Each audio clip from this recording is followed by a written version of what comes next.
There's just 1 minute to showtime. The engines are on. The following program is brought to you in living color.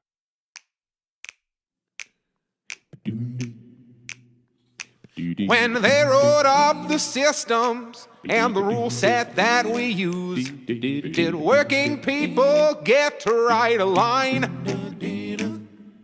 What class of men on pen and paper jotted down their clues? With capital the heart of their design. When 90 million want a thing, but some shareholders say no. Which class of people get to have their way? The people read the fine print, say that this thing has got to go, and we'll start writing a new contract here today. Don't you know that hundreds will work and one man keeps the money? They don't think they gotta tell us why. When they say the new social contract, all the bosses will be gobsmacked and everyone will want a sign. Oh, yeah, everyone will want a sign.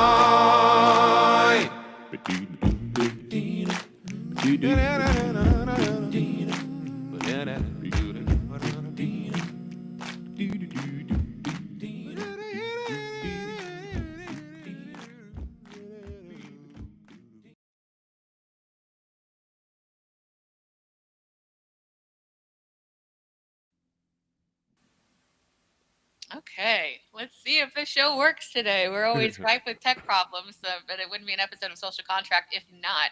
So welcome, cousins and friends and proletariats alike, to our show, our program this week. Where we will be talking about this week's Fresh Hell. Well, it's been ongoing for a while. We hadn't talked very much in depth about the Israel-Palestine genocide against the Palestinians. So we wanted to give kind of an update since there's been some more updated information, and spend some time on that. It's been kind of fleeting on what can be said and what's been going on, but there's been some definite movements forward, like the quiet part out loud and all that kind of a thing. And of course, it's been another week in Trump idiocy and just chaos and art of the deal, of course. And something I was talking about with someone yesterday. I think it's funny. This happened in his last presidency, and it's happening again.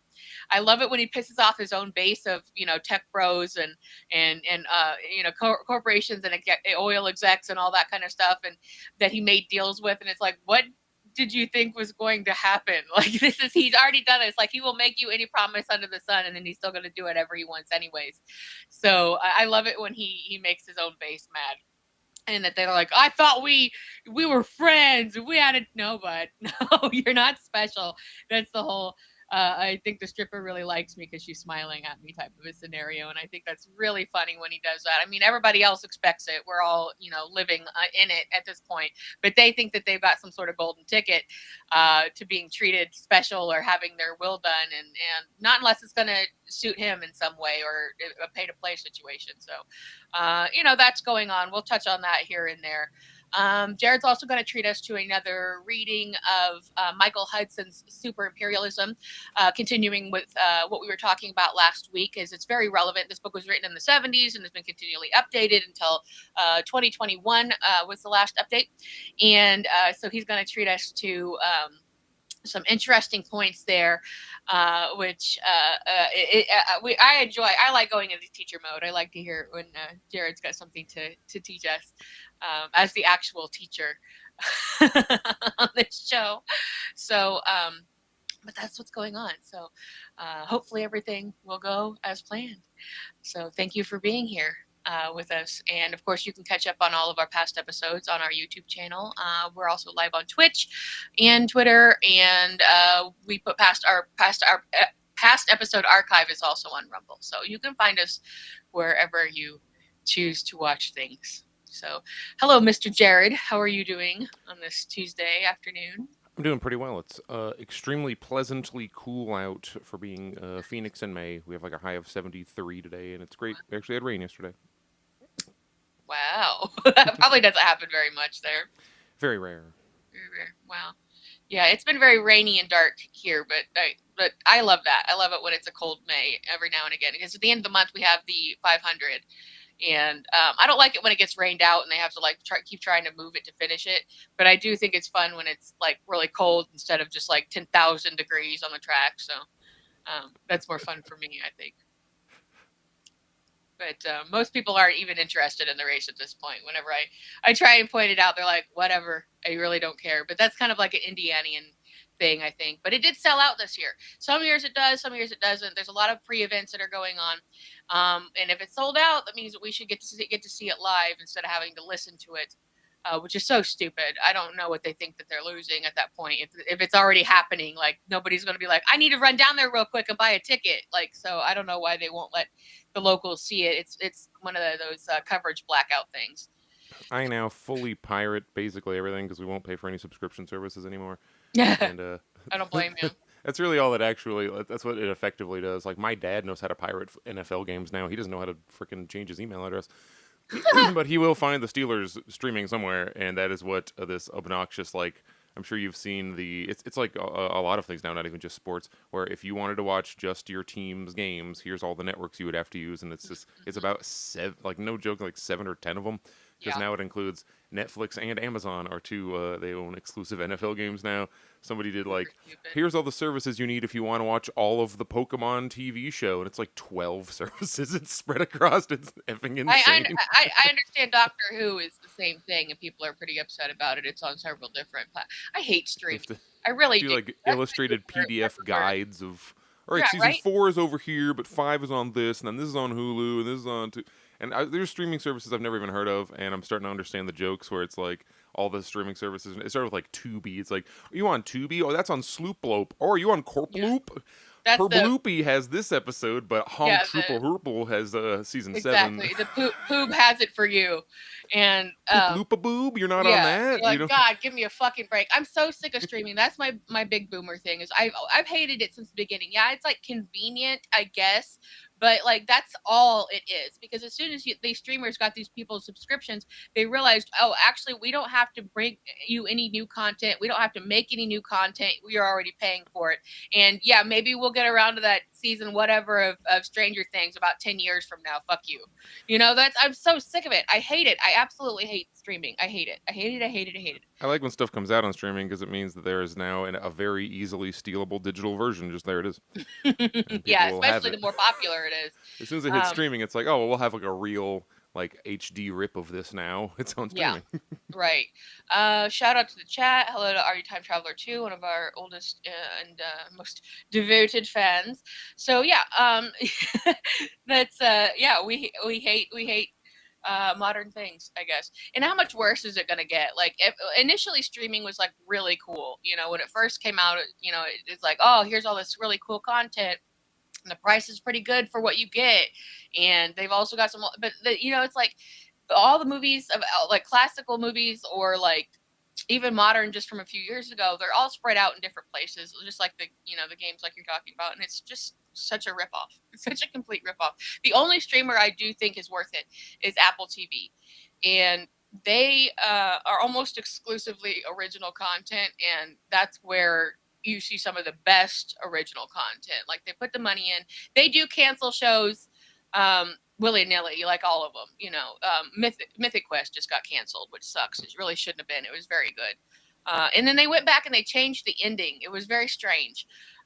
So that just happened. But for the most part, they've got really good original programs, really good original miniseries and stuff. So and they do have some movies through there, but for the most part, it's original stuff and no commercials.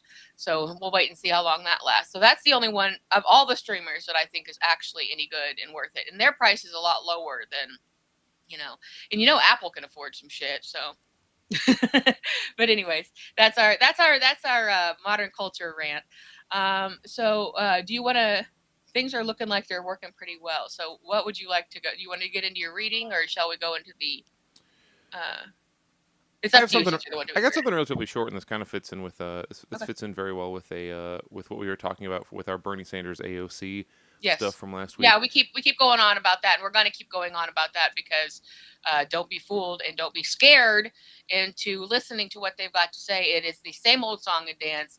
They are taking money from vulnerable people, and they are putting you, making you think that they're the only way and the only thing that can be done, and don't trust it. Well, you hear me harping week in and week out about how we need to. How the only way that anything changes is if the only thing we haven't tried yet is if the mass of regular people organize to collectively threaten power and force change, not like some incrementalist. Well, that's what voting is, Jared. Like, no, I mean like actually doing something, not doing the like ruler approved way that you are allowed to air a grievance Yes. system that we have that is, I guess, voting. The illusion of choice. If you hear me talking like this, you might see this sign and be like, "Oh, Jared would love a sign like this." But this is in the same way you can have one weird reaction to it, you get like the equal and opposite reaction to it. You have the woke, you have the anti-woke, both of which are tools of different like aesthetics of the ruling class to keep you all from coming together to realize that that's the only way you have power is through your collective action, because you can't just like overpower them with having a bunch of capital. It's like, oh, me and my two rich friends got together and made a big power move, because that's how it works, in the 0.0001% world. Down here, was it apes together strong? That's all we have. If the apes do not come together, you don't get the strong. So you see the sign like this. No, Bernie. So this ostensibly you'd think agrees with me, right? No, Bernie. It's not the 99% against the 1%. It's like, wait, what? Because nearly half of the 99% are fascists, which that's what the Democrats have been telling you for many, many years. And it's very funny that if you look at, who made this sign? Oh, it's the Revolutionary Communists. Wow, like I've seen this group doing a couple of little like parades. They get some people together and they'll walk down the street and they wave flags. And I don't ever want to become the guy who just calls everything like an op, a freaking intelligence operation meant to try and trick people. But if I don't even certainly think this is an op, but this serves the exact same purpose of ops. Like, this is exactly what the U.S. State Department wants you to think if you're on the left, or just swap the name Bernie or whatever for somebody else if you're on the right. Again, the aesthetics are all that matters. The message is the same. I'm sorry, the aesthetics are all that changes. The message is the same. It's not it's not top versus bottom. It's you, the horrible, wretched poor people must fight amongst yourselves because your neighbor is the reason. Like, that guy on the street, he's the one fucking up your life. He's the fascist. Just that guy who voted for someone you don't like. He's the real fascist. Kill him, and then everything will be great. And it's like, you guys, this is psychotic. Like, this is just nothing. This is like, never do anything. Stay asleep. Do not wake up. Do not join together and do anything useful. Yeah, and it makes me mad about anything. If this down here said at the Democratic Socialists of America, I'd be like, yep, there they are. That's exactly the kind of shit they talk. But no, it's the Rev Coms, the Revolutionary Communists. Yeah. If the CIA was setting up more right. bullshit, this is well, who it's they that would same set like up. we go all the way back to 2016. It's the deplorable conversation. It's trying to set you up to be like, oh no, your enemies are definitely like everybody that disagrees with you is a fascist, and it's the exact same way around with the right. Everybody that disagrees with you is a leftist, type of a situation. So well, they're a communist. They're a crazy. Or communist, yeah. They Whatever. just throw these words around, which like this shit upsets me because this is what people see. This is what they think communism is, and they go, "Oh, that's crazy! Right? Like, you're one of those psychopaths." I'm like, no, I'm not. That's not. No. Yeah, like you can still be on the left and have a really bad fucking opinion. Like that's like totally allowed. I'm gonna choke on my spit. But I hope that's not real. Get like, you excited. I hope that is meant to be. I hope that is an op, because if someone Right. genuinely sat down, read some stuff, and went, you know what? Here are my conclusions. The real mistake everyone's making is it's not this half of the powerless people we should hate. It's the other half of the powerless people we should exactly. hate. My guess would be like if it was legitimately made by somebody, then it would be like because they didn't read anything or because they weren't informed about anything, rather than did, or else you would know. You'd have some more information on that kind of thing, or like have ever talked to anyone ever. Like, no, we're no fan of the right or conservatives, obviously, but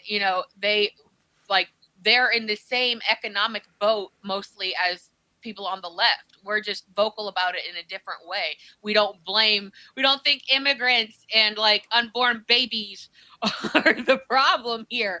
We think that, like we're like, hey, no, it's the power structure that has been like worked on and modeled and molded to make sure to close all these availabilities and loopholes and ways that you could get up, the bootstrap bullshit that have been phased out over time because like they saw an uprising and they quashed it, and they would see like, oh, people figured out no, and then they would, oh, people no, when you're fighting the power here, like you're, and you're a person, like you're just a regular person, like you're not getting anywhere, and that's where the illusion of the voting comes from in the first place. And if I think I brought this up last week, was there's this old saying that like if voting probably not that old, probably George Carlin said it. Voting, if voting changed anything, they'd make it illegal. But it's their tool of oppression to let you vote, to make you think that like you have a choice. And that's why it's so inflated. And they've been really, really, really always banging that drum for every election cycle from forever, like it justifies the inescapable hegemony, because then if anyone complains, they can be like, no, people voted for this. And if anyone tries to actually do anything to change it, hey, people voted for this. You're overthrowing a democracy here. Look at us. This is a normal democracy, and everyone voted for this, so you can't possibly complain, which at the end of the day is what your fucking Kamala Harris's bust out if they were to win the election. When they do win elections, when Biden comes out and does some heinous shit that the entirety, the large percentage of the American people are mad at, they just say, no, people voted for this. If they didn't want it, they wouldn't have voted for me, which is exactly what Trump says when he does some dumb shit. Well, people voted for me, so I'm allowed to do it. Like, the voting has no power in and of itself other than as a tool of enforcing the continual hegemony.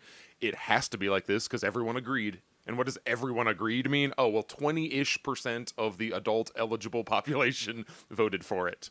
Cool. Kamala Harris, that stink bitch. She was at the Met Gala last night, and the Democrats, yeah, fuck that shit. Her dress was black and white. What does it mean? Right? Yeah, she is both. Yeah. Except she's Indian, I guess. Sure. But she was fucking there. That's the point. Like this whole like literal let them eat cake goddamn fucking event, and like the like AOC with her fucking eat the rich dress. Yeah, like, are you fucking kidding me right now? And then they're like, she didn't pay for her ticket. The taxpayers did. Fuck you. And we're like, what? Like, when that happened, so probably some donations from somewhere paid for Kamala Harris's as well. But anyway, these people cannot be trusted. And the Democrats posted her picture in her stupid $10 billion dress. That piece of shit. Fucking they dress. Floated Hillary again. There was another headline about Hillary Clinton considering presidential run in 2038. It's like, what? Stop it! Stop this. Nothing is changing, people. Nothing is changing. I keep hearing like, well, you see now, after this, lessons have been learned. And I'm like, you got to provide me some more evidence here, because until we're willing to, I can't say this like near my friends because it would be too inflammatory, but it's like, I need the Democratic Party to be burned to the ground to a degree that you fuckers can stop using them as an excuse, because that's all it is. You guys go, well, we don't have to do anything because the Democrats are there and they're doing something, and that illusion must be ripped from you like the fucking Easter Bunny, or no progress will be made. The Republicans don't seem to be like that as much. I don't know nearly as many people who are just like, no, the Republican establishment is going to save us. No, they're like, oh, these fucking assholes, they all suck. But anyway, like, that's the general attitude. They're united. The right is united in its hatred of the left and of Democrats altogether, whereas, you have people on the left are all over the goddamn place. You only got Trump because of shit like the Tea Party. The Tea Party was Republicans saying, we won't vote for you if you don't do what we want. And then 20 years later, oh my God, here we are. Like, if you never get past the first tiniest step, which is you will suffer the consequence of losing my vote if you do not please me, then you aren't actually engaging in a democracy in the first place, even if your phony baloney democracy actually functioned the way you say it does. You aren't even it's like we're playing baseball and you're fucking refusing to swing a bat. It's like, well, you got to play the game if you want to win it that you think is real and matters. I'm the one that says it's all bullshit. Yeah, right, exactly. So yeah, I'm the one saying don't play.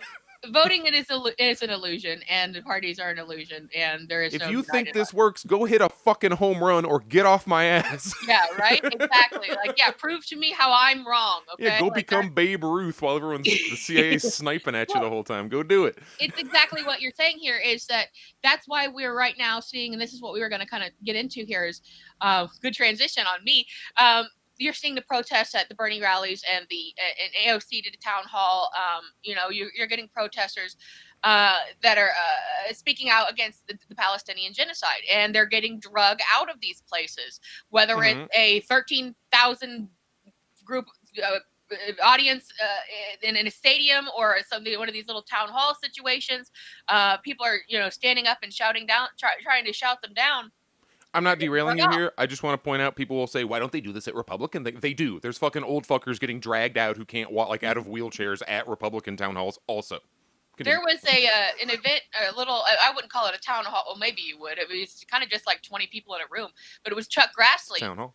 And it's, I don't know, it kind of gives you I don't know, it was just kind of small, I guess, but it was all set up anyways. But it's, you got like 91-year-old Chuck Grassley standing in front of a bunch of people. And you really do have like people wearing like MAGA stuff and like American flags and stuff. They're like, hey, are you going to get that guy out of El Salvador? And he was like, no. like there was no discussion about it. He was like, no. And they just like these people just really got pissed off about it in this group, and they just started hammering him. And he's like, that's not our agenda. We don't actually really care about that. So no, we're not going to do with that, any of that kind of stuff. And it's it's all been and then like when somebody else in the audience, you hear them kind of, you don't see them, but they shout out. They're like, oh well, okay, if I get a ticket. And because basically what the Trump administration has done with this guy, without the people that he's unjustly sent to El Salvador, he was ordered to get them back. They're not doing anything. He was just like, nope, which is what we've talked about many, many times. That if he doesn't want to do something, he just goes no, and then it seems to stand and nobody does anything. So it's like, oh help, stop, police, somebody come and take care of this problem. So somebody in the audience of this town hall with Chuck Grassley yells out, okay, so if I get a ticket and I'm like, no. I'm not going to pay it. Does that work then? Because that's what the government is doing right now when anytime they don't want to do something. And if you are conspiracy minded, and it's kind of hard not to go in those directions a lot of the time, you might almost say like if that this is like an operation of the left to like show how bad the right is and how bad things can get, to be like, look, see, come to us, we're the ones. If you want to wonder if that's happening or not, all you have to do, this is not a thing I plan to like even say at all, but I'm just scrolling. I just typed in like AOC town hall, as you can see on my screen share here, to just get some of the footage up while we're talking. Right. But as you see, every framing of this is designed to be one or the other of the half the 99% are fascists or half the 99% are what, I don't know what, like there's not like an easy swap out, I guess communists, but in a way that you replace all of what that means with something stupid. Are crazy gays who are going to take your children and force them to suck dicks or whatever like thing they think is going to have.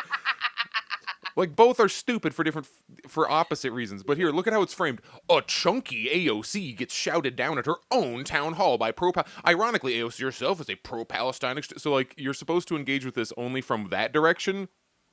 Or, like, where are we at? AOC takes stage to get standing ovation. This is her largest town hall with the theater at full capacity, along with an overflow room into the gym. Hysterical protesters shouting about Gazan genocide. Like, you see, you're never supposed to engage with what was that lady yelling? Because if you go and like listen to all the things she yells, she's nailing it. She's just like point, bam, bam, bullet point, address any of this, because it's really easy to do. Because no one addresses anything, and they all just talk about hope, change, and love. So like joy and crap. You are chased to the right or chased to the left, never to like the as the commies like to talk about, the golden mean, the golden center, the rational kernel of what the fuck is actually going on and why. Not what are the optics? Does AOC look fat? Like what? Chunky exactly. AOC? What the fuck is that? Just absolutely. What are we talking about here? Misfocusing on things. And it's so typical. I mean, like, you would think that this stuff would be like, people would be taking this more seriously, but any way to distract is a distraction tactic. Here is one trying to illustrate that the people heckling AOC are actually right-wing. This is a different presentation. AOC's presentation at a town hall in Queens was interrupted by attendees who shouted, "All you care about are illegal aliens and their votes. Secure the border." So, like, you're supposed to then, as, like, a lib who likes AOC, go, oh, anyone who heckles AOC must be a right-wing psychopath, ultra-fascist, just like that sign told me. Half of America is fascists, and we should all be scared of each other. Yeah. Sorry, I'm a little hyped up on my coffee. I mean, this is what's going on. Like, we wouldn't be as incensed about this stuff, and the left tends to sound really angry and crazy a lot, and I mean the right does too. But like, but it's like from the left point of view, a lot of the time it's just like we're just like so like tear your hair out, angry. Like, why aren't you people seeing this? At this point, that we kind of like come off as like frenetic and insane and manic because we're just like, what do you mean? And like people always say that the left is mean because we're just tired of explaining this shit over and over again. Like if somebody wants to hear it and was going to listen to them, like, and wants to like talk about it from like that point of view, like, no, we're not going to be mean to you. Like if people are like being antagonistic and stupid and like, you're just being loud and mean and expecting me to know things I should already know. So, I mean, we kind of just get tired of doing the work for everybody is where it comes from. It's like, you know, like we will talk about what we believe and what we agree or disagree with all day, but we're tired of trying to say the most obvious points over and over and over again to people who just, you know, are very, very fixated on the nightly news and the establishment and believing what they're told. You know, You have pro-free speech liberals on the right wing who will say, well, these college campuses aren't supposed to be safe spaces for all you homo snowflakes. This is where you're supposed to have your ideas challenged. Who the exact same people turn around and say, well, you're making this person feel slightly unsafe because of this war in Israel we want going. Therefore, you must be deported or kicked out of Colombia or whatever the fuck. Right. Which is the same thing as on the left, where you have Trump is deporting everyone in the world, and you're like, well, Obama actually deported more people, and they go, you're a Nazi for saying that. How dare you? Yeah, like you start invoking the shit that Obama did, people lose their goddamn minds. It's just like the same kind of shit on both sides with different, like, you swap the facts out, but it's the same, like, refusal to take your cognitive dissonance and resolve it. Refusal to look at the actual issue and go forward, as opposed to run to the right, run to the left. What does this mean for my brand? What does this mean for defending my personal team and favorite color, red or blue? Yeah. And those are the only people playing politics. Like people who are, you know, stands for the red get and on blue. TV. Those are the only people who are going to get shown to you. Well, people don't seem to get our main, like the main thing that we're always talking about is it's a uniparty. There is no team red. There is no team blue. That is a fucking illusion. Like those aren't real things. They're working together because there's only so many donors. There's only so many corporations, and they have to work for these people. Like that's what they do. Now, again, there are outliers. I found out the other day that one of Indiana's, I guess, congressperson. I don't know. He's a senator. No, I think he's Congress. Andre Carson, who is a legacy. He has taken zero IPAC money. I didn't realize that like anybody had. I thought like everybody had taken some. Like him, Thomas Massey, and Ron Paul. I thought everybody had like some, and he's got a lot of good ideas and stuff. I'm not saying like you know, like he's the one. Let's get behind him.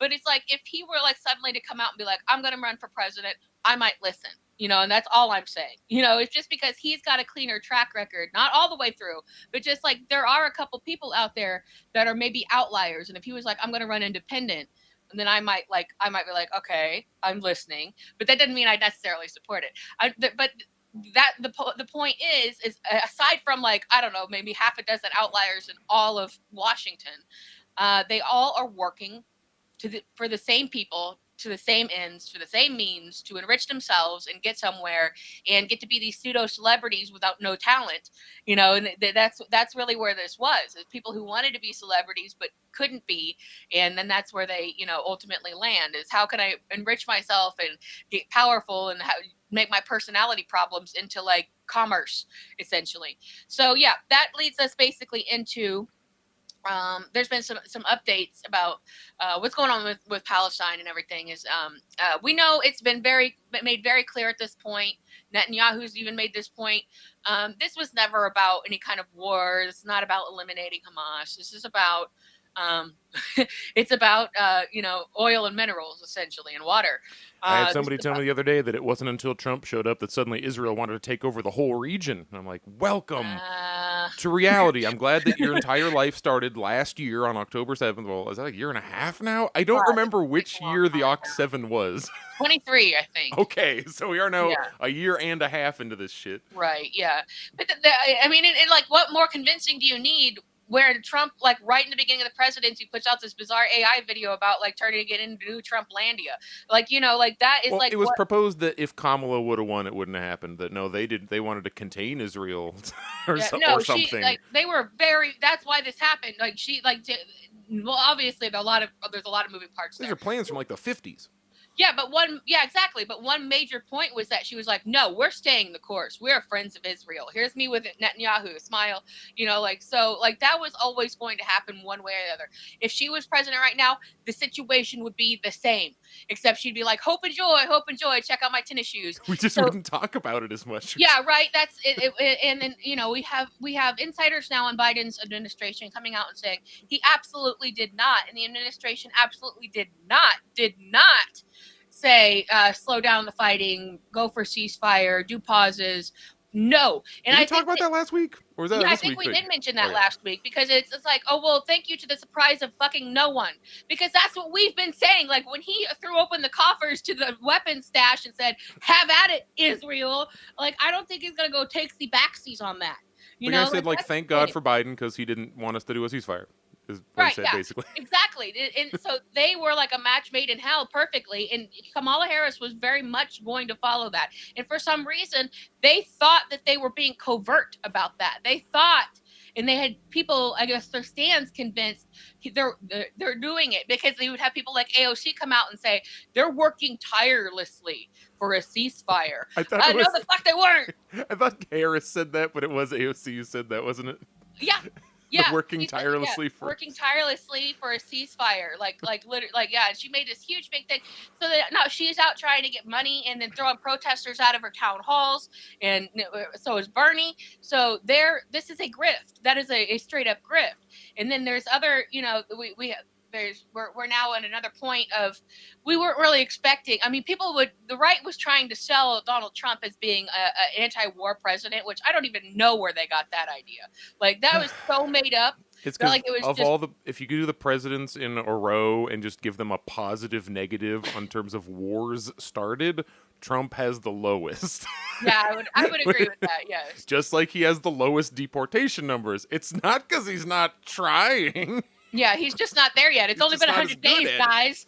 Yeah, like I don't think he's really come to full. Something about him fucks up them starting as many wars. Again, as many, because right now it seems like they're trying so hard to start Operation Iran, which is the only one. I don't remember there was like a list of people mentioned, but I think it was like Obama's Secretary of Defense. Like, we got to deal with these 6 countries, and like the only one we haven't, it was like Libya, Iraq, like basically everywhere we've gone to war with in the last, Syria, et cetera, et cetera. Happen to the be last very one, resource rich. Iran is the last one on the list, and it's like, fuck, they're the last guys standing. They're the only ones we haven't fully toppled. And you can argue, go back to like when us and the Soviets were fighting over them, et cetera, but they're like the only sovereign nation remaining in that region. Syria just fucking fell like less than 6 months ago. Again, not that I love Assad, but they're just like killing Christians in the streets now. It does seem worse. Whatever was happening under Assad seemed like it was more stable than what's happening now. And Iran is the only one still there. And we're like, maybe we'll get this nuclear deal. I don't know. And I think it really comes down to the fact that like, we've been constantly for like decades and decades fucking up Yemen, like constantly. It's always been a political football over there. So they're really used to fighting, and they're really fucking good at it. So they have been taking on the United States and Israel, and they are standing their ground, period. So I think USA doesn't win wars. They never do. They eventually just be like, fine, I'm taking my football and going home. And that's really what it ends up as. Or in the case of Ukraine, like, hey, we can get this to stop if you give us all your minerals. So that's where that was always headed. Just like, picking a fight with Russia that they knew they couldn't win, where they just absolutely decimate, somebody on the border, and they're like, no, just give us your shit. So that's really where this other stuff is going too, except for the fact that Israel is involved, and they want the Palestinian land because they've been taking it since 1948 unjustly, because they don't belong there. They just picked it off a map. It was like between there and a place that I like Yana, maybe, I can't remember exactly, but there were other places that they thought they were going to choose. And if you can just choose where you go, that is American colonialism. That's where the whole Western expansion here was about, and where they're taking their cues from, and where Hitler took his cues from, FYI. So this is an extermination, full stop. And now we're at the point where no food or medicine supplies have been allowed in over 2 months. Greta Thunberg was saying that she was on a supply ship that was attacked. Oh yeah, they like shot at Greta Thunberg, which is crazy. Yeah, she said she was on a ship that was attacked, but like, and That's a valid strategy, by the way. You put somebody on your boat of aid that is like a celebrity or important, and then suddenly it becomes a lot harder to like sink that ship. Weirdly, Tom Cruise, go get on a fucking boat. Right. See if they blow you up. Right. Honestly, AOC, if you give a single fuck, go get on a ship. Yeah, really. Get your ass over there instead of trying to take a photo. Take one for the team. Work tirelessly for a ceasefire, because I bet you blowing your ass up would certainly cause some kind of rift in this nonsense. Right? Not that I want her to die, Jesus Christ. Yeah, you think these aid workers want to get their shit rocked? No, they don't. We're killing journalists daily. Yeah, exactly. Like, they're out there doing the work, and nobody knows who they are, and then they get killed.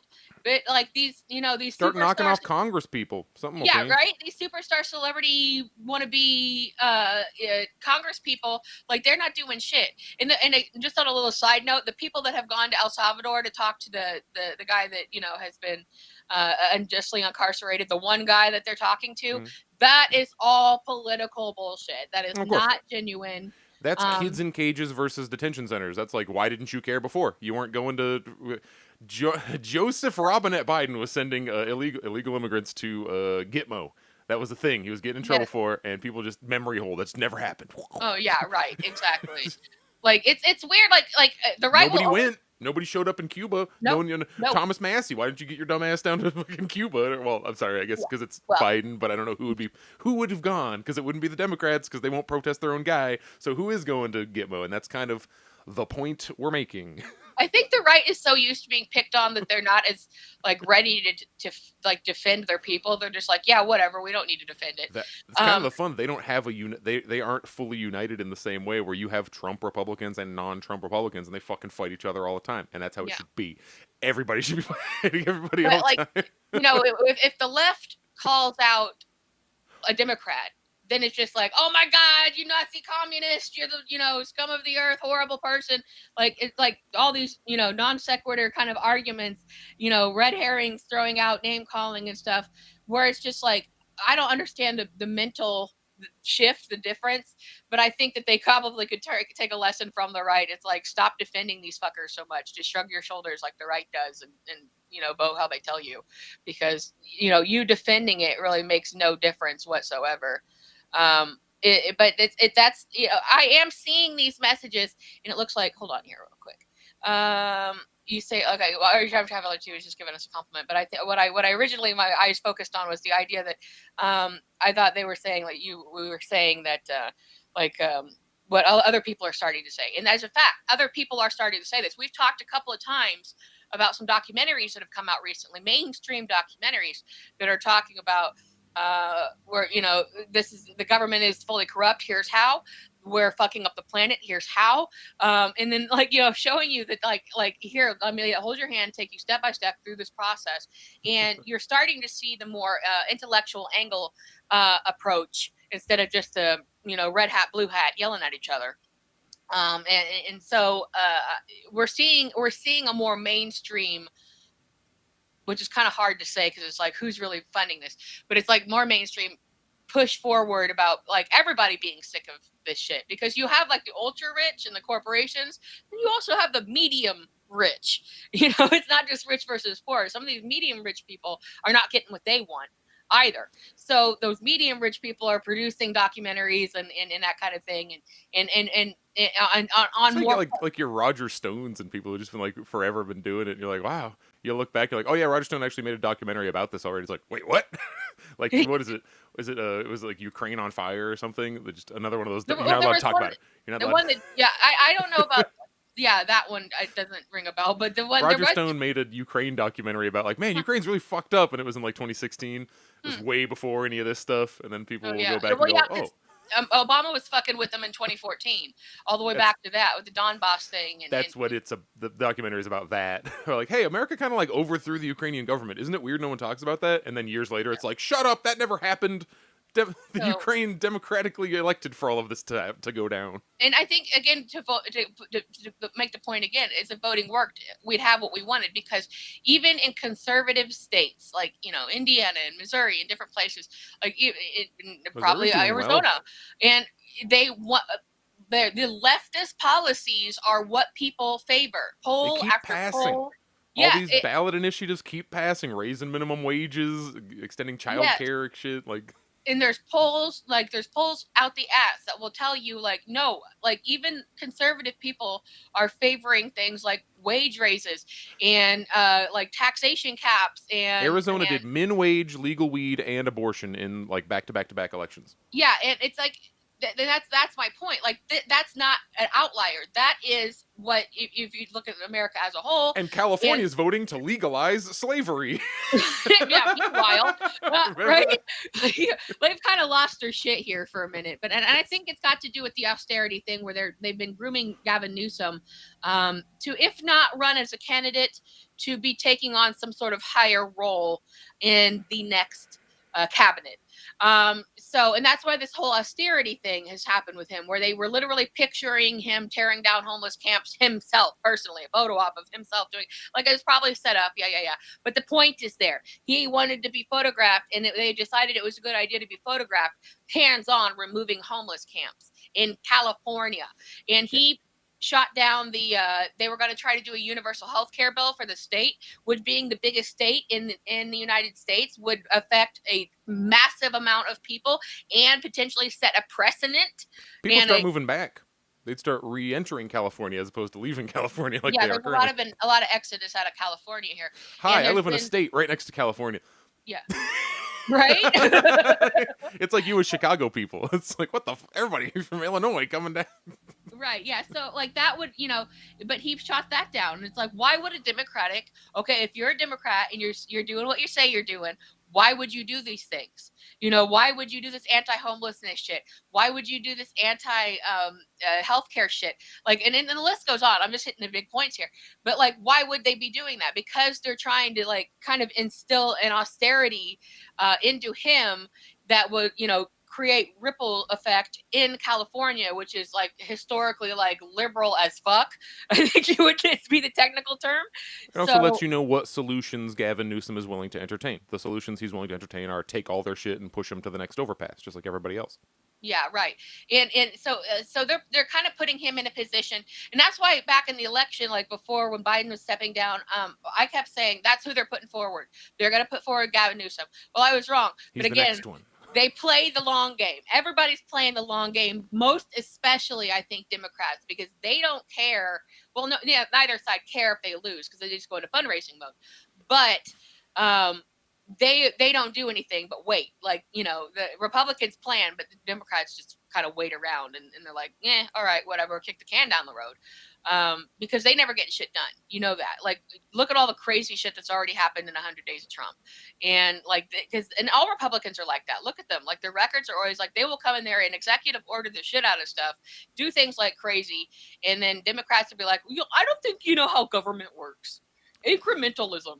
They in fact take moves that are done by Republicans and then get things done that Republicans would never be able to do because they don't have the political capital to do so. If you look at the only thing that saved us from a complete destruction of Medicare, Social Security, Medicare, Clinton was going to do that, but then he got in a blowjob crisis and couldn't get it through. But there is very little doubt he absolutely had the votes. That was a democratically controlled Washington. That because of moves made by who was before? Was Reagan before Clinton? See, like, no, Clinton was president when I was like born. Oh yeah, HW. Who was Reagan's vice president? Yeah. So the policies made by one administration, it's not that it just so happens to dovetail into the next administration's plans. It's part of the thing. It's just what you do. It's part of the system rolling forward.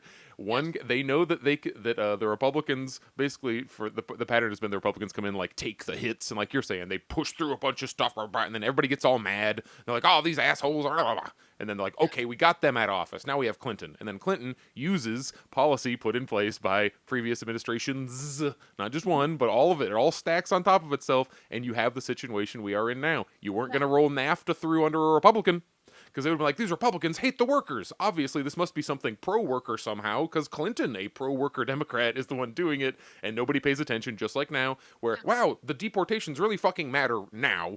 And they Right. really didn't under Biden for some reason. Right, It's very yeah. weird. Yeah, and it's because it's a rotating villain, situation as well. And Republicans walk so Democrats can run. yeah, and that really is it. It's like, okay, so like if why how come every time a Democrat gets in, they don't be like, all right, we're doing healthcare, we got a Let's super undo majority. all the shit they just did. Oh Yeah, my let's goodness. undo all those orders first of all, because executive orders are dog shit, nothing, and only last as long as that president did, unless they don't want to. Why did? Okay, here's just an easy question for you. Why did Biden not remove Louis DeJoy from being, in charge of the post office, but yet allow him to continue to sink it further and move it towards a privatization model? It's making money now. He They was succeeded. a Trump appointee, and that he was not wiped out of that position when he retired comfortably recently. The you Trump know? tax cuts everyone hates so much. Yeah. Why did those not go away? So yeah, that's the question. It's like, okay, like Republicans can undo everything that Democrats did and go on these crazy anti-gay, Parliamentarian. yeah, There's a like all these. parliamentarian. Parliamentarian. Yeah, You can't. exactly. Yeah, exactly that. Like, why is there always a stop block? Why is there always a reason? But like you got a super majority, and then you tell me you made up this weird fucking, parliamentarian role that nobody's ever fucking heard of, and suddenly they run the fucking government. Man, fuck you. Like that's not how this works. So there's always something going on with that, and that's what lands us back into this whole, propping Israel up. You were talking to me about this new move that they're trying to pull off about making it illegal on the larger scale to boycott Israel, like other countries, like they can't, like, we're not talking about like you don't buy Sabra. We're talking about they other countries can't, it's like, all right, we'll just call it something else then. We just won't do business with them, and we'll do business with someone else, and we won't say the word boycott. Like, it's stupid. Like, if it's probably going to pass. I don't know if that's happening when that vote is happening, but That vote already got called back, but did it? Okay. Yeah, I hadn't heard an update on it in a couple of days. The Z-axis is that if you look up your state right now, there is a overwhelming likelihood that it already has a law on the books that does basically this. And there are carve-outs, if you've heard BDS, the Boycott, Divest, Sanction Movement, you are not legally allowed to, if you are in one of the 47 states that has this already on the books, you are not allowed to participate in boycott, divestment, sanction moves against only and specifically Israel. And then there are carve-outs for if you are a really, really small business, this doesn't affect you. But also, like you're talking about, how do you prove someone is participating in a boycott versus choosing to buy something else? And you're like, oh, this is just a nonsense law where it's like basically like a patriotism law that you're allowed to just kind of throw at people you don't like for whatever reason. This is freedom prize, is what it basically is. Like it's nothing. It's like, okay, we'll just call it. We won't say boycott. We just won't say that word. Like, big fucking deal. Come on. Like, so but that goes to show you how stupid and obvious they are making this alliance partnership. Like Israelis are legacy Americans. They don't come from there. They come from here. They're like that. Their history, like trace their family histories. They come from fucking New Jersey. Like they don't have a legacy, like a historic legacy in this place, like the Palestinians do, who are the indigenous people of the land. And where have we seen, indigenous genocide before? So.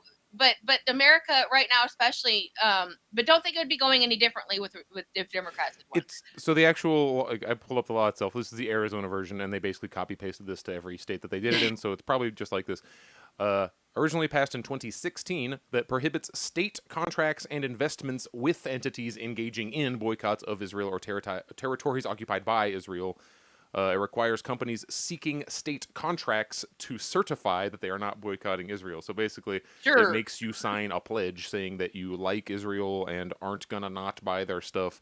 And it makes sure that if you were, for instance, a small business owner or started as some small thing, and then, oh, you're growing organically, hooray! And then you might get to the point where, like all big businesses, you start getting money from the state. Guess what? Every single business that is successful in America receives an insane amount of money from the state, even though we hate socialism and communism and all that shit. So you're not allowed to get government contracts if you don't agree to play ball on this Israel shit. So it basically is like, we have now instituted a ceiling, a normal ceiling of where you are allowed to succeed as a business, unless you are also willing to do these weird backbends of like, no, it's fine, do whatever you want, government, I agree. They make you sign a pledge. That's all it actually is. But you could technically maybe get in trouble, or they just won't give you contracts, which is more likely. Yeah, there would be consequences, I imagine, if they were somehow able to prove that you did it. But again, if they were going to not give you the contract anyway, there's your excuse. Excludes sole proprietorships, companies with fewer than 10 employees, and contracts worth less than $100K. Okay. So you can get a $500,000 contract to supply muffins to whatever picnic, but not a $150,000 contract. Okay, so before we're out of time, do you want to switch over to your reading that you had planned for today? Absolutely, I will always read. Yes, because this all ties into it. This is the bigger picture here. Is the Americans are using super imperialism, as the title of the book, to basically try to be boss of the world, and this is how it's going. As they go through this, realize how infrequently like Republicans and Democrats are pointed out. As he does point out administrations, but you'll notice that it's not like, and then the Democrats did this move as a part, like politically. It's just the same. Who is being isolated from whom? So we're talking about the U.S. strategy of isolating. Like if you try to like work against the U.S. global dollar hegemony, you will face consequences. Like Cuba, you get sanctioned and nobody can trade with you, etc. But we are now at who is being isolated from whom? Because we're in modern days, not like the 70s anymore. To U.S. global strategists, it does not really matter whether Russia, China, Venezuela, and other sanctioned nations were or are socialist or capitalist. What matters is that they want policy independence and to keep the fruits of their natural resource wealth, industry, and labor at home.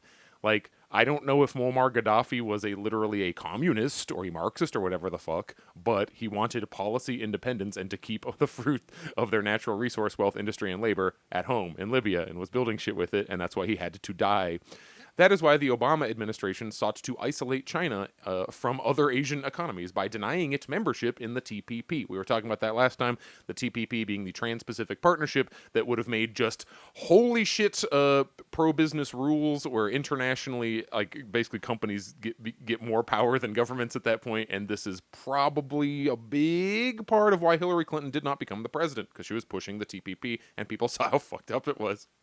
Excluding the USSR, Cuba, and other countries from seeking an independent path from the US-centered free world had been the essence of the Cold War. Instead of trying to buy off socialist or state capitalist economies with aid, they were marginalized by trade and investment, exclusion, sanctions, and, where necessary, military force, or sponsorship of coups, such as in Guatemala, Iran, Vietnam, Indonesia, the Congo, Chile, and its Latin American neighbors. But as in Greek tragedy, U.S. tactics have now created just what its strategists feared.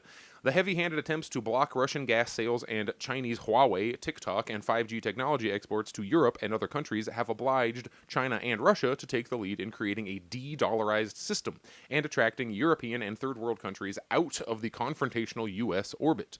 By 2014, China's foreign currency reserves reached $4 trillion. It's all going to be dollars. That enabled it to initiate a vast Belt and Road initiative westward to Europe as the basis for its own trade and monetary diplomacy. With the prospect of China joining with neighboring economies to form a new critical mass, the United States found itself becoming no longer indispensable, having little to offer in the way of exports for either products or, in the face of the dollar glut, because there's just too many dollars around, keep printing them, capital.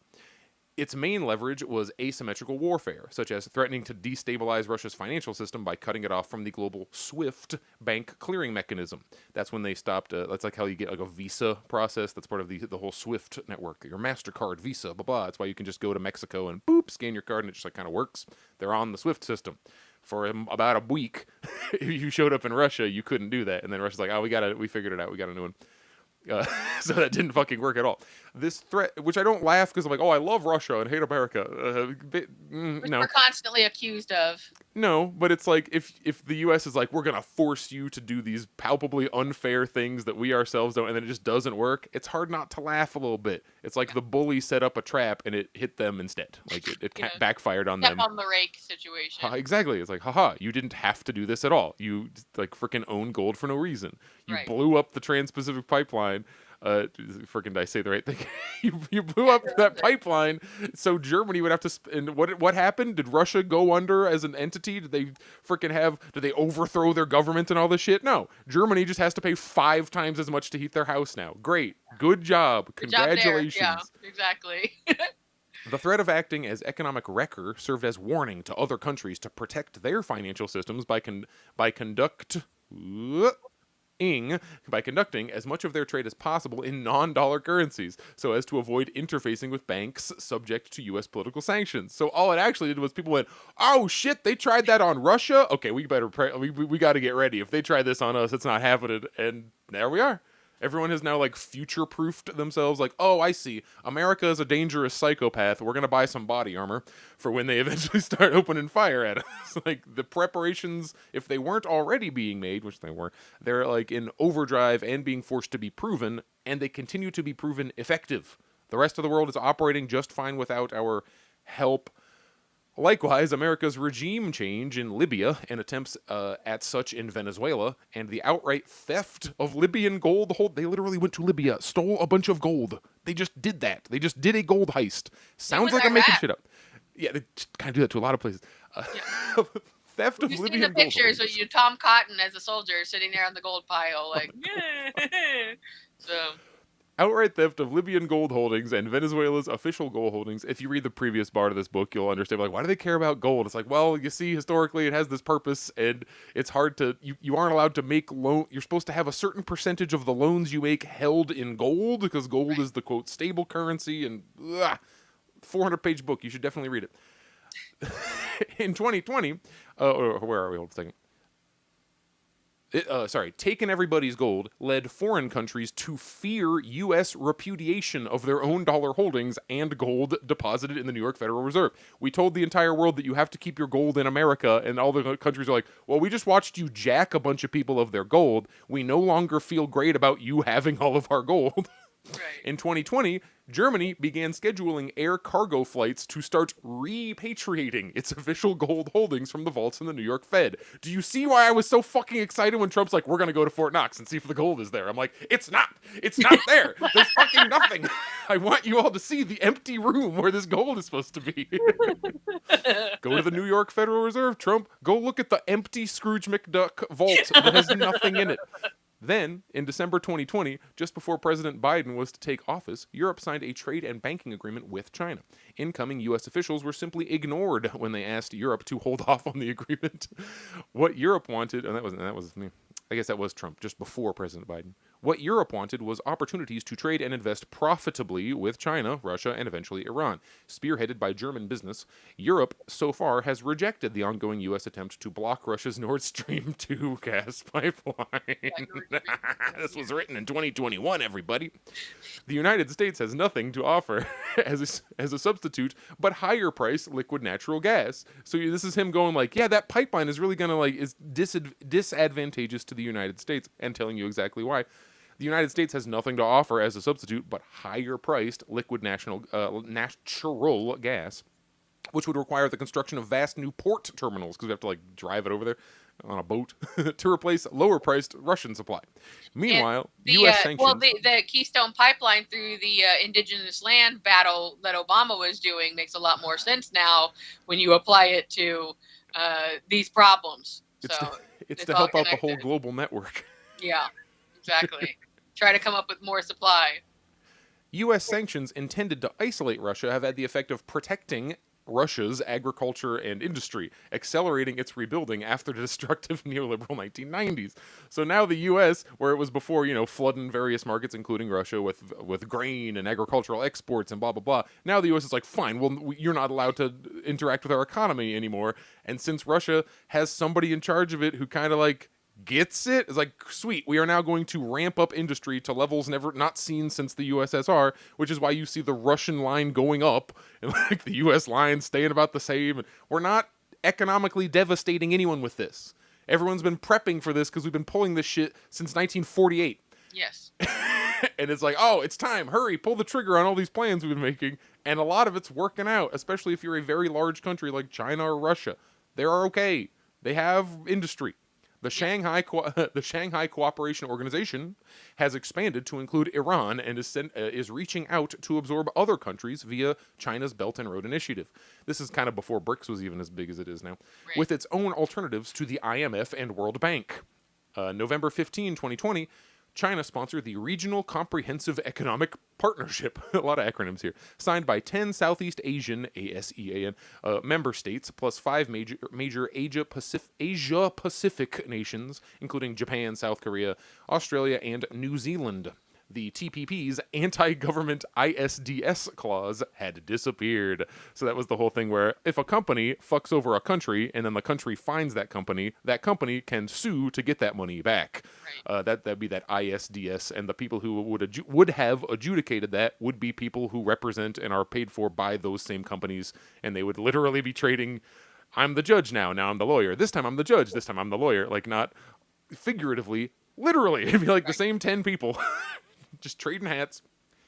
The incoming Democratic Biden-Harris administration in 2021 continued and indeed intensified the U.S. hostility toward Russia, signaled by an article that Mr. Biden wrote in Foreign Affairs in January 2020, promising that his incoming foreign policy agenda will place the United States at the head of the table. Oh, he says America first. Crazy. Commenting on how this had the effect of isolating the United States, the Financial Times noted that even the normally docile European Union, quote, is pressing ahead with plans to increase regulation and taxation of U.S. tech groups such as Google and Amazon, which the Biden administration hoped to promote to consolidate U.S. technological hegemony.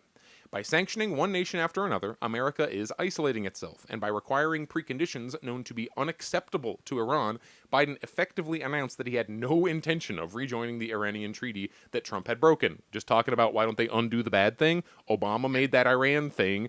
Trump canceled it. Biden did not redo it. Like, there was no reason he couldn't. It just wasn't good for the empire at that time because we're trying to get this Iran war going. We kind of stumbled into that agreement anyway. All right. Biden effectively announced he had no intention of rejoining the Iranian treaty that Trump had broken. In any case, Congress has the final say in approving all final treaties and refuses to subject itself to any international rule of law not approved, and usually drawn up, by its own political donors and corporate lobbyists. That is why President Obama never dared submit the Iranian treaty to Congress in the first place. That also helps explain why Vladimir Putin finally threw up his hands and has said on numerous occasions that the United States is no longer agreement capable. Not wrong. You could ask about that? Americans. Ask the tribes who have been here and how those treaties all went. And I'd say that America has not been agreement capable for many years. But there is some gravity to, like, one of the leaders of one of the biggest countries just being like, guys, if you get a promise from those fucks, it means nothing. Like, they just write something on a paper and burn it. They don't care. Do not trust them under any circumstances is what Absolutely. that... At issue... Okay, we're getting through. I'll finish this chunk here and we'll call it for this session. At issue is just who is excluding whom. As Russian Foreign Minister Sergei Lavrov summarized matters in response to American sanctions, we have realized that we must rely on ourselves. No, we do not want to self-isolate. We want to take advantage of the international division of labor. But if someone is saying there will be competition, but we will be cut off here and also there, what kind of reliable partner are you then? Matters are complicated by a degree to which Western European governments are acting as puppets of NATO and U.S. belligerents. In response to questions over whether Russia was heading for a breach with the EU, Mr. Lavrov replied, "We believe we would be ready for this. We are neighbors. We are neighbors. Speaking collectively, they are our largest trade and investment partner. Many EU companies operate here. There are hundreds or even thousands of joint ventures. When a business benefits both sides, we will continue. I am sure that we have become fully self-sufficient in the defense sphere. We must also attain the same position in the economy to be able to act accordingly if we See again, and as in parentheticals, we have seen this more than once, that sanctions are imposed in a sphere where they can create risks for our economy, including in the most sensitive areas, such as supply of, he's going to say, I think, compost? Oh, component parts. We don't want to be isolated from the world, but we must be prepared for this. If you want peace, prepare for war. I don't like read ahead and try to ape the points being made here, but man, I wanted that little mini rant about how everyone understands that the U.S. can't be relied upon, so you must achieve independence in critical spheres. And then you have Sergei Lavrov, half a page later, you can't trust the U.S. and you gotta have all your own shit ready because they aren't reliable. It's like if you have a roommate who's like, yeah, I'll help you move, and you're like, that guy's not gonna fucking. You have to make plans for. And he's gonna steal all my shit when Exactly. I'm going to get the delivery truck. You have to make plans because we know how they act. Let's try to circumvent that, and it's been very difficult to do that up until the last 15, 20 years. And China's been sitting there just biding their time since the 60s. Yeah. Most dramatically since probably the late 70s, where America started to put their outsource their labor. When you get your Deng Xiaoping, that's when it's really getting crazy. But yeah, like they just, that's exactly right, and nobody was paying attention. Like I honestly don't know how America didn't foresee that they would get to this point. Like how that's just arrogance and hubris. I don't remember if this is specifically a Mao thing. Oh no, this is Deng Xiaoping. He says one of his either his famous line or it's just like a Chinese proverby thing, but it's hide your strength, bide your time. And we're just like, yep, here we are. I don't think they didn't really hide it. They just weren't out in your face. And then in the last year or so, China's just like, look at all this stuff we have. Look at our trains and freaking power plants and shoes. And what do you really have here? A 300-year-old country telling a 5,000-year-old country what's what. Like, I think maybe they've got a little bit of experience on us here, guys. Take your teenage ass home. So I think that's what we're really talking about. Like they knew what was going on and they made it happen. And I'm glad for them. Like that's why people are starting to be so pro China and because they're like, wow, look what is possible. Another way is possible. We actually live in a dog shit world. So it's as basic as the Thatcherite. This is the end of history. There is no that's it. Tina. There is no alternative. And then you have people who are in real time, in reality, doing it, showing an alternative, and that's why they have to run around and try to be like, no, but at what cost? Yes, there's an alternative, but look at all the horrible things that have to happen for that to be possible. And more, since all this information is so easily available, it's like, no, there is no secret horrible slave dungeon they're hiding from us. There's not a big blender under China with they're throwing babies in every day. There's no satanic ritual that's powering. They're just doing basic economics, like freaking Sergei's talking about. Win-win deals, win-win business things happen, and if you operate like that, eventually the wins start piling up and you get somewhere. It's 100% true. And again, there's no witchcraft behind this, guys. It's literal just basic economics 101. You use, you improve, and that's what you've got. They took our resources and used them against us, and rightly so. Good for them. It was a good thing to do. It was a smart thing to do, and it's waking up Americans all of this time. After all of this time to see what happened, not necessarily they're like, oh, here's my economics degree, but it's just everybody's got to kind of be aware of things these days. So, we're all experts about stuff that we never even thought of before, but that's not necessarily a bad thing. I think people should be more informed about everything going on. That's another thing I'm going to misquote where it's to be a if you want to be a whatever, you just have to know that topic. But if you want to be a Marxist, you have to know history and economics and math and science and music and history and art and because somebody's going to come at you with, what about this? And you'll be like, well, and if you say, well, I don't know, then it's like, haha, you've been debunked. Gotcha. Right? Well, that's the thing. You don't necessarily have to be an expert on all things to know what injustice is and to know that your life fucking sucks, and that it doesn't have to. So that's basically what led us to this place. We've got some comments, but I'm sorry we don't have time to get to them this afternoon on this episode. So please tune in next week, and we'll try to fill you in there. So, but thank you, we appreciate it. But that's the thing. So you don't have to be an expert. you definitely don't have to be an extra to watch our show. But we just want to reach out to people and let them know that like you are not alone in the way that you feel. Like we're all struggling. Things are really bad.